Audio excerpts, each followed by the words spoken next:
Hello, Susanna here from the Good Property Company.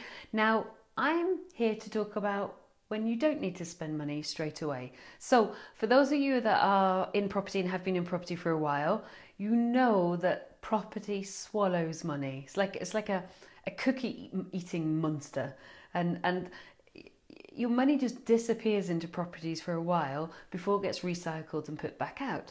And if you run the kind of scale of operation that I do, where I'm buying very regularly and I'm doing refurbs very regularly, you have to be very careful about your cash flow at all times, because property swallows money, and then later on it'll give you great rental income. But if you run 4, 5, 6 refurbs like I do personally all the time, and obviously we do about 15 refurbs all the time for the business, your cash flow is going to suffer.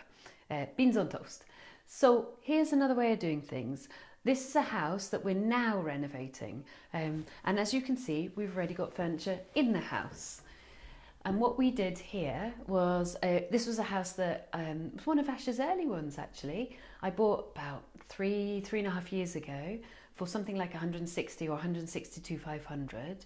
At the time it was worth 225, and I spent 7 grand doing it up, which for a refurb for a 5-person house isn't actually too expensive. So I just tarted it up. Now, I normally like doing things perfectly first time around, but I was very tight for cash those years ago.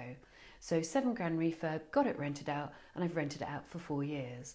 Now we've come back in and we've said, okay, let's make it perfect. So we're now spending a decent amount of money, we're making it really beautiful, and as a result, we're going to increase the rent by about £600 a month.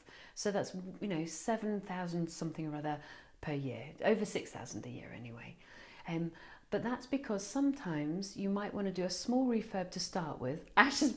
Mark is making faces behind me. He's doing the maths because I didn't do the maths before the video, and we've had a long day snagging quite a few projects, so my maths have gone, I'm sorry.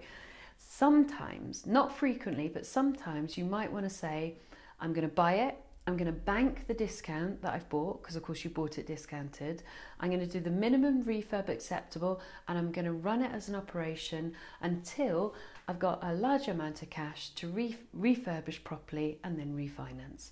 And so this is one of the very few that I don't do right first time.